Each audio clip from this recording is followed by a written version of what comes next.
స్వాగతం to another video of black lover. ఈ వీడియోలో మనం ల్యాండ్ ఆఫ్ సన్ యొక్క స్టోరీ మొత్తాన్ని అవగొట్టబోతున్నాం. ఈ వీడియో చాలా ఇంట్రెస్టింగ్ ఉండబోతుంది. మీకు చాలా విషయాలు తెలియబోతున్నాయి. మన రియు అసలు ఎలా షోగన్ గా మారాడు, తన దగ్గరికి ఆ కళ్ళెక్క నుంచి వచ్చాయి, ఇంకా మన ఆస్థా వర్సెస్ 500 డ్రాగన్ ఫైట్ కూడా మనం చూసుకోవచ్చు. ఈ వీడియో చాలా అవసరం గా ఉండబోతుంది. మీరు ఈ వీడియో లాస్ట్ వరకు చూడడం మర్చిపోమాకండి. సో ఇంకేం నచ్చుకున్న లాస్ట్ వీడియో కానీ అంతకన్నా ముందు మీరు మన ఛానల్ ని కొత్తగా చూస్తుంటే గైస్ ఈ ఛానల్ ని సబ్స్క్రైబ్ చేసుకోవడం మర్చిపోమాకండి. అలాగే నాతో మాట్లాడాలనుకుంటే ఇన్స్టాగ్రామ్లో వచ్చి మీరు మెసేజ్ చేయొచ్చు, ఏమైనా డౌట్స్ ఉన్నా అడగచ్చు, అక్కడ నేను అందరికీ రిప్లై ఇస్తా. సో అక్కడ కూడా ఫాలో చేసుకోవడం మర్చిపోమాకండి. సో ఇంకేం నచ్చకుండా లెట్స్ వీడియో. మీ అందరికీ పీవీఎస్ చాప్టర్ లో ఏం జరిగిందో గుర్తుండిద్ది. పీవీఎస్ చాప్టర్ లో మన Aastha versus sister Lily fight అయితే జరిగింది. అందులో మన ఆస్థా సిస్టర్ లిల్లీని డిఫీట్ చేస్తాడు. దాంతో మన సిస్టర్ లిల్లీ నార్మల్ గా మారిద్ది, కానీ తను కళ్ళు మాత్రం తెరవదు. దీనికి రీజన్ ఏంటంటే మన లూషియస్ ఇంకా సిస్టర్ లిల్లీ యొక్క మైండ్ ని కంట్రోల్ చేస్తున్నాడు. ఒకవేళ ఫ్యూచర్ లో మన ఆస్థా లూషియస్ ని ఓడిస్తే సిస్టర్ లిల్లీ నార్మల్ గా మారిద్ది, లేకపోతే ఆస్థతో పాటు అందరూ పోతారు. కానీ ఇది మొత్తం జరగకుండా ఆపడానికి మన ఆస్థ దగ్గర ఇంకా 3 days టైం ఉందన్నమాట. అందుకనే మన ఆస్థ ఫస్ట్ నేను ఈ డ్రాగన్ ని ఓడిస్తా, దాని తర్వాత లూషియస్ ని ఓడిస్తానని చెప్పి ఆ 500 డ్రాగన్ మీదకి అటాక్ చేయడానికి వెళ్ళిపోతాడు. మీరు ఈ ప్యానెల్ లో కూడా చూసుకోవచ్చు, మనోడు తన జట్టని ఉపయోగించి ఒక డ్రాగన్ యొక్క ఫేస్ ని కోసేస్తాడు. ఇంకా వెంటనే వెళ్ళి ఆ డ్రాగన్ యొక్క సెకండ్ ఫేస్ ని కూడా కోసేస్తాడు. కానీ అప్పుడే తను గమనిస్తాడు, మొదటిగా కోసిన ఆ డ్రాగన్ యొక్క ఫేస్ మళ్ళీ రీజనరేట్ అయిపోయింది, అది మళ్ళీ నార్మల్ గా మారిపోయింది. ఇంకా మన ఆస్థ అనుకుంటాడు, నేను నా యాంటీ జెటన్ స్లాష్ ని ఉపయోగించి ఈ డ్రాగన్స్ యొక్క హెడ్ ని కోసేస్తున్నా, కానీ ఇవి మళ్ళీ రీజనరేట్ అయిపోతున్నాయి, దానికి పులి స్టాప్ పెట్టాలని చెప్పి మనోడు అనుకుంటాడు. కానీ ఇక్కడే సీన్ షిఫ్ట్ చేసి మనకు ఆ ఐస్ పాలడిన్ దగ్గరికి తీసుకుని వెళ్తారు. మీరు ఈ ప్యానెల్ లో చూసుకోవచ్చు, ఆ ఐస్ పాలడిన్ చాలా ఐస్ అటాక్స్ మన ముసుకో మీదకి చేశాడు, కానీ మన ముసుగుకి మాత్రం ఏమీ అవ్వదు. పైగా తను చెప్తాడు కూడా, ఇలాంటి పిల్ల అటాక్స్ నా ముందు చేయమాక, ఇవి నా ముందు వర్కౌట్ అవ్వవు అని చెప్పి తను అంటాడు. ఆ మాటలు విని అక్కడున్న పాలడిన్ చిరిగిపోయింది. కానీ తను చెప్తాడు, నేను ఇక్కడ ఓడిపోకూడదు, లూషియస్ సమా యొక్క రైసియస్ వరల్డ్ కోసం నేను తిన్ని ఓడించాలి అని చెప్పి తను అంటాడు. ఆ మాటలు విని మన ముసుగు చెప్తాడు, ఏంటి ప్రస్తుతం నువ్వు విలన్ క్యాండిడేట్ వి, అలాంటిది ప్రపంచాన్ని కాపాడే అంత మంచి మాటలు మాట్లాడుతున్నావేంటి, అది కూడా మనుషుల్ని చంపి నువ్వు ప్రపంచాన్ని కాపాడతావా, అసలు నీ లీడర్ కూడా ఎలాంటోడో నాకు తెలియదు, కానీ నేను మాత్రం ఇప్పుడు నీతో యుద్ధం చేస్తుంది మా రియు కోసం, నా యొక్క లీడర్ కోసం అని చెప్పి తను అటాక్ చేయడానికి వస్తాడు. ఇంకిక్కడ మనకు ఒక చిన్న ఫ్లాష్ బ్యాక్ ని చూపిస్తారు. మన ల్యాండ్ ఆఫ్ సన్ లో 2 స్ట్రాంగెస్ట్ పర్సన్స్ ఉండేవాళ్ళు. అందులో సెకండ్ వచ్చేసి మన ముసుగో. Yes guys, present strongest person ఒకప్పుడు సెకండ్ స్ట్రాంగెస్ట్ పర్సన్. ఇప్పుడు ఈ మాట వినిన తర్వాత మీ అందరికి డౌట్ రావచ్చు, అయితే ఫస్ట్ స్ట్రాంగెస్ట్ పర్సన్ ఎవరు బ్రో, మన కెప్టెన్ యామీనా అని చెప్పి మీరు అనుకోవచ్చు. బట్ అన్ఫార్చునేట్లీ అప్పటికే మన కెప్టెన్ యామీ ఊరు వదిలి పారిపోయాడు. అందుకనే మన కెప్టెన్ యామీ ఈ లిస్ట్ లో లేడనమాట. So back to chapter. అప్పట్లో మన ముసుగో కన్నా ద స్ట్రాంగెస్ట్ పర్సన్ ఇంకెవరో కాదు, మన రియు. ఇప్పుడు ఈ మాట విని మీరందరూ షాక్ అవ్వచ్చు, బట్ ఇట్స్ ట్రూ గైస్. ఇప్పుడున్న ద వీకెస్ట్ పర్సన్ అప్పట్లో ద స్ట్రాంగెస్ట్ పర్సన్. ఇంతకీ మన రియుకి ఏమైందో తెలియాలంటే మీకు ఈ స్టోరీ తెలియాలి. 17 years బ్యాక్ మన ల్యాండ్ ఆఫ్ సన్ లో ఒక విచిత్రమైన డిసీజ్ వచ్చింది. అంటే ఎవరి దగ్గర అయితే మానా తక్కువ ఉందో, ఎవరి దగ్గర అయితే యోరోకు తక్కువ ఉందో వాళ్ళు చనిపోవడం స్టార్ట్ చేశారు. హఠాత్తుగా చనిపోతున్నారు అనమాట. మన ల్యాండ్ ఆఫ్ సన్ కూడా దీన్ని ఆపడానికి చాలా మెజర్స్ తీసుకుంది, కానీ ఫలితం లేదు. చాలా మంది వాళ్ళ ప్రాణాలని ఈ డిసీజ్ వల్ల కోల్పోతున్నారు. బట్ ఇక్కడ ఐరనీ ఏంటంటే ఈ డిసీజ్ యొక్క విడిగుడు ఏంటో వీళ్ళందరికీ తెలుసు. వీళ్ళకి లివింగ్ సోల్ హెర్బ్ అయితే కావాలి, కానీ దాన్ని ఎలా వెతకాలో వీళ్ళకి తెలీదు. అందుకనే ఊరు మొత్తం కలిసి ఒక సీక్రెట్ ప్లేస్ కి అయితే వస్తారు. ఈ ప్లేస్ లో ఒక పవర్ ఉందన్నమాట, ఒక మిస్టీరియస్ పవర్, ఒక ఐ ఉంది. ఆ ఐ మీ దగ్గర ఉంటే మీరు ఫ్యూచర్ లో జరిగేది ప్రతిదీ చూడొచ్చు. సింపుల్ గా చెప్పాలంటే ఆ ఐ యొక్క పవర్స్ ని ఉపయోగించి ఈ మిస్టీరియస్ ఫ్లవర్ ఎక్కడుందో తెలుసుకోవచ్చు అన్నమాట. దాంతో ఆ ఊర్లో ఉన్న డిసీజ్ వెళ్ళిపోయింది. కానీ ఇక్కడ కూడా ఒక చిన్న క్యాచ్ ఉండిద్ది. అదేంటంటే ఆ ఐని పొందాలంటే యూజర్ దగ్గర చాలా యోరుకు ఉండాలి, అంటే చాలా మ్యాజిక్ ఉండాలి. కానీ ఆ ఐ పొందిన తర్వాత ఆ ఐ ఏం చేసిద్దంటే ఆ యూజర్ దగ్గర ఉన్న మానా మ్యాజిక్ మొత్తం తీసేసుకునిద్ది. అంటే ఆ ఐ పొందిన తర్వాత ఆ యూజర్ కి మానానే ఉండదు. ఇక్కడ మీకు తెలిసిన ఎగ్జాంపుల్ లో చెప్పాలంటే మన ఆస్థ దగ్గర ఎలాగైతే మ్యాజిక్ లేదో, ఇక్కడ ఈ కన్ను తీసుకుంటే ఆ యూజర్ దగ్గర కూడా మ్యాజిక్ ఉండదు. ఆ కన్ను ఆ మ్యాజిక్ మొత్తాన్ని పీల్ చేసుకునేది. సో తను కూడా మన ఆస్థ లాగా మ్యాజిక్ లెస్ లా మారిపోతాడు. As a black lover fan మీ అందరికి తెలిసిందే, ఈ మ్యాజిక్ ఉన్న ప్రపంచంలో ఎవరి దగ్గరైనా మ్యాజిక్ తక్కువగా ఉంటేనే ఈ ప్రపంచం వాళ్ళని చిన్న చూపు చూసిద్ది. అలాంటిది మీ దగ్గర మ్యాజికే లేకపోతే మీ పరిస్థితి కూడా ఆస్తలాగే అయిపోయింది. ఎవ్వరు మిమ్మల్ని యాక్సెప్ట్ చేయరు, మీరు బ్రతుకున్నా చనిపోయినా ఒకటే. కానీ కరెంట్ వీళ్ళు ఫేస్ చేస్తున్న సిచ్యువేషన్ అలాగే మన ఆస్త ఫేస్ చేసిన సిచ్యువేషన్ ఇట్స్ టోటల్లీ డిఫరెంట్. మనోడు మ్యాజిక్ లేకుండా పుట్టాడు, కానీ ఇక్కడ చూసుకుంటే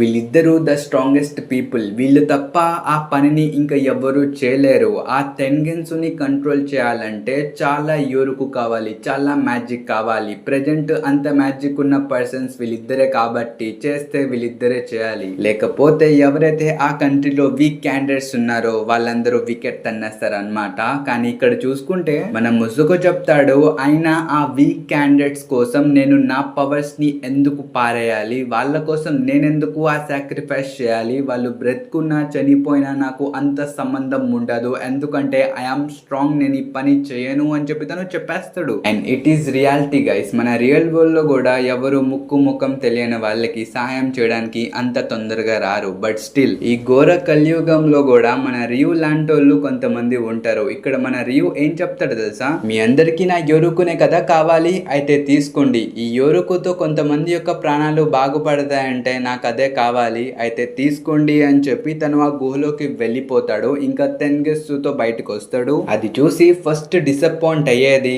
మన మొసోగోనే. తను చెప్తాడు కూడా, ఇప్పుడు నేను నా రైవల్ ని కోల్పోయా, ఒకప్పుడు ద స్ట్రాంగెస్ట్ ఇప్పుడు వీకెస్ట్ అయిపోయాడు అని చెప్పి తను బాధపడతాడు. కానీ మన రియు మాత్రం అసలు ఏం మారడు. ఒకప్పుడు తను తన యోరుకు వేసుకొని ఒక 10 మందికి సహాయం చేస్తే ఇప్పుడు వితౌట్ యోరుకు తను ఇప్పుడు ఒక 50 మందికి సహాయం చేస్తున్నాడు. అసలు ఒక్క మాటలో చెప్పాలంటే మనోడిది సపరేట్ ఒక ఫ్యాన్ బేసే క్రియేట్ అయిపోయింది. మనోడు చాలా పాపులర్ అయిపోతాడు అన్నమాట. కానీ నెక్స్ట్ షోగన్ ని సెలెక్ట్ చేసుకునే టైం వచ్చినప్పుడు అందరూ ఒక మాటే అంటారు, ఇప్పుడు ప్రెజెంట్ స్ట్రాంగ్ ఎవరో వాళ్ళే షోగన్ గా మారాలి అని అంటారు. దాన్ని బట్టి చూసుకుంటే మన రియో యొక్క డ్రీమ్ మొత్తం డిస్ట్రాయ్ అయిపోయింది. మీ అందరికి తెలిసిందే, మన రియో ఒకసారి యామికి చెప్పాడు, ఈ ల్యాండ్ ఆఫ్ సన్ లో డిస్క్రిమినేషన్ లేకుండా చేస్తా, ఇదే నా డ్రీమ్ అని చెప్పి తను ఆ రోజు అన్నాడు. కానీ ఇక్కడ చూసుకుంటే తను ప్రెజెంట్ స్ట్రాంగ్ కాదు కాబట్టి తను షోగన్ అవ్వలేడు. తన యొక్క డ్రీమ్ మొత్తం డిస్ట్రాయ్ అయిపోయింది. కానీ మన మొసగో చెప్తాడు, ఐఎమ్ నాట్ ఇంట్రెస్టెడ్, పైగా నాకన్నా సూటబుల్ అయిన పర్సన్ ఇంకెవరైనా ఉన్నారంటే అది తిని నేను అక్నాలెడ్జ్ చేస్తున్నా, అందుకనే రియు నువ్వే షోగన్ లా మారాలి, నేను రీజన్ 7 లో జాయిన్ అవుతా, ఇంకా నీ వెంకాలే ఉంటానని చెప్పి తను అంటాడు. ఇంకింతటితో ఈ ఫ్లాష్ బ్యాక్ కూడా అయిపోయింది. ఇంకా ప్రెజెంట్ తో చూసుకుంటే మన మొసగో ఐరన్ యూజుస్సు ఐరన్ సోల్జర్ ని ఉపయోగించి ఆ పాలడిన్ ని కోసి పడేస్తాడు. పైగా తను చెప్తాడు కూడా, ఇవాళ నీ లక్ చాలా దరిద్రంగా ఉంది, నువ్వు ద స్ట్రాంగెస్ట్ సోల్జర్ తో ఫైట్ చేస్తున్నావు అని చెప్పి తను అంటాడు. దాని తర్వాత మనం రీజన్ 7 యొక్క మిగతా మెంబర్స్ ని కూడా చూసుకోవచ్చు. వాళ్ళందరూ మెల్లిగా లెగుస్తూ ఉంటారు. ఇంకప్పుడే మన రియు చెప్తాడు, నేను మీ అందరినీ నమ్ముతున్నా, మీకు తెలియదేమో మీరు ఈ ఫైట్ లో ఏమేం చేశారు, నేను ప్రతిదీ చూసా, మీ యొక్క కష్టాన్ని నేను చూసా, నన్ను నమ్మండి. ఈ ఫైట్ లో ముందేం జరిగిద్ది కూడా నాకు తెలుసు, ఎవరు గెలుస్తారో కూడా నాకు తెలుసు, మీ మీద నాకు నమ్మకం ఉంది, అందుకనే మీరు జస్ట్ ఇప్పుడు ఒక్క పని చేయాలి, అదే ఆస్తాకి ఒక ఓపెనింగ్ క్రియేట్ చేయాలి. వింటున్నావు కదా ఆస్తా, ఇప్పుడు మేమందరం కలిసి నీకు ఒక ఓపెనింగ్ ని క్రియేట్ చేస్తాం, నువ్వు నీ నెక్స్ట్ అటాక్ లో నీ యొక్క పవర్ మొత్తం ఉపయోగించాలి, నీ రియల్ స్ట్రెంగ్త్ మాకు చూపించాలి అని చెప్పి తను అంటాడు.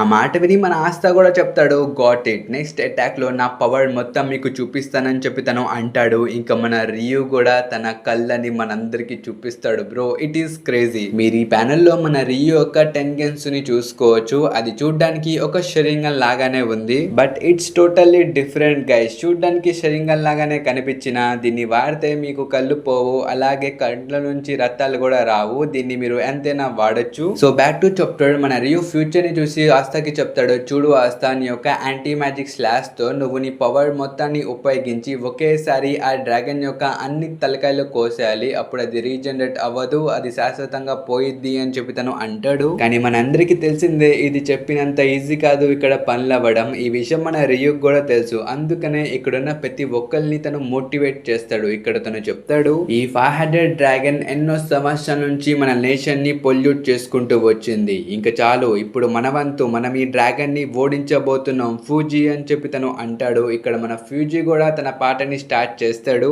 దాంతో ప్రతి ఒక్కరికి ఎనర్జీ పంప్ అవుతూ ఉండిద్ది, వాళ్ళందరూ కొంచెం స్ట్రాంగ్ గా మారుతారు, వాళ్ళకి డ్యామేజ్ కూడా కొంచెం తక్కువ పడిద్ది. పైగా మన రియు కూడా వాళ్ళందరికీ డైరెక్షన్స్ చెప్తూ ఉంటాడు. తను చెప్తాడు, మిడిల్ లోకి కొంతమంది వెళ్ళండి, కొంతమంది లెఫ్ట్ కి వెళ్ళండి, కొంతమంది కొంతమంది రైట్ కి వెళ్ళండి అని చెప్పి డైరెక్షన్స్ చెప్తూ ఉంటాడు. ఇంకా మిగతా వాళ్ళందరూ దాన్ని పాటిస్తూ ఉంటారు. ఇక్కడ యోసుకా దగ్గర కూడా ఒక డ్రాగన్ అటాక్ చేయడానికి వచ్చింది. ఇంకా మన రియూ చెప్తాడు యోసుకా దీన్ని నార్త్ వైపుకి పంపించు అని చెప్పి తను అంటాడు. ఇంకా తను కూడా అదే చేసిద్ది. సేమ్ ఇలాగే మన డైజమాన్ ని ఇంకా ఇమారి కుమారికి కూడా ఆర్డర్స్ ఇస్తాడు అనమాట.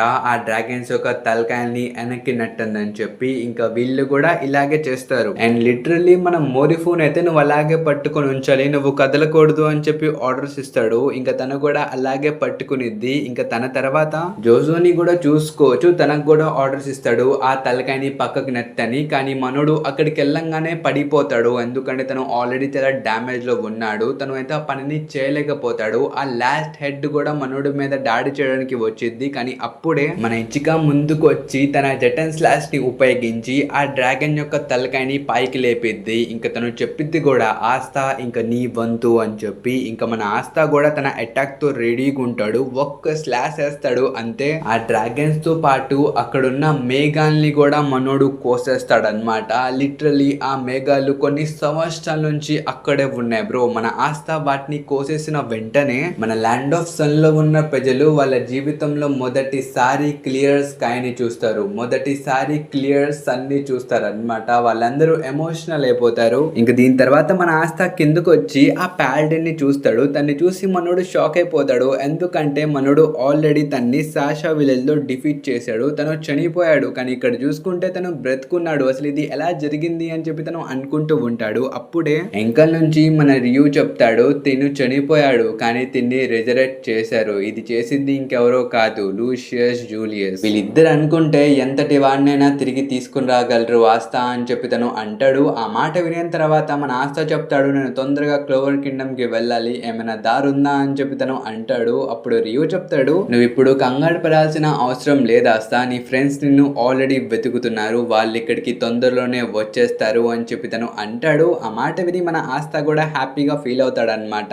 ఇంక ఈ కింగ్డమ్ లో ప్రతి ఒక్కళ్ళు సెలబ్రేషన్స్ ని కూడా స్టార్ట్ చేస్తారు. అందుకనే మన ఆస్థాని కూడా ఈ సెలబ్రేషన్స్ లో పార్టిసిపేట్ చేయం, హ్యాపీగా మనం సెలబ్రేట్ చేసుకుందాం, దాని తర్వాత నువ్వు ఇంటికి వెళ్ళు అని చెప్పి వాళ్ళు అంటారు. దానికి మన ఆస్థా కూడా ఒప్పేసుకుంటాడు. ఇక్కడ క్రేజీ విషయం ఏంటంటే వీళ్ళు ఇన్ని సంవత్సరాల నుంచి ఆ డ్రాగన్ ని చూసి భయపడ్డారు కదా, కానీ ఇప్పుడు చూసుకుంటే ఆ డ్రాగన్ చనిపోయిన తర్వాత దాన్నే కోసుకుని వీళ్ళు వండుకొని తినేస్తున్నారు బ్రో. ఆఖరికి మన ఆస్థా కూడా వదిలిపెట్టట్లా, తను కూడా ఈ పార్టీలో జాయిన్ అయిపోయి మొత్తం తినేస్తూ ఉంటాడు. ఇంకా మన ఇచికా వచ్చి చెప్పిద్ది ఆస్థా నన్ను క్షమించు, నిజానికి మీ కెప్టెన్ యామి యొక్క తప్పు ఏమీ లేదు, నేనే పొరపాటు చేసుకున్నానని చెప్పి తను అనిద్ది. ఆ మాట వినిన తర్వాత మన ఆస్థా బి లైక్ ఏం పడలేదు, ఇప్పుడైనా నువ్వు అర్థం చేసుకున్నావు, ఆల్ గుడ్ అని చెప్పి తను ఒక వియర్డ్ రియాక్షన్ ఇస్తాడు. అది చూసి మన ఇచికాకి అర్థమైపోయింది వీడు ఎక్కువ తాగేశాడులే అని చెప్పి తను అక్కడి నుంచి మెల్లికి వెళ్ళిపోతూ ఉండిద్ది. దాని తర్వాత మిగతా వాళ్ళు వచ్చి మన ఆస్థాతో జాయిన్ అవుతారు. ఇంకా మన ఆస్థా చెప్తాడు ఈ ఒచామి డాల్ ఏంటి, దీన్ని నేను ఇక్కడ చాలా సార్లు చూసా, అసలు ఇది ఏంటిది, దీని స్టోరీ ఏంటిది అని చెప్పి తను అడుగుతాడు. అప్పుడు వాళ్ళు చెప్తారు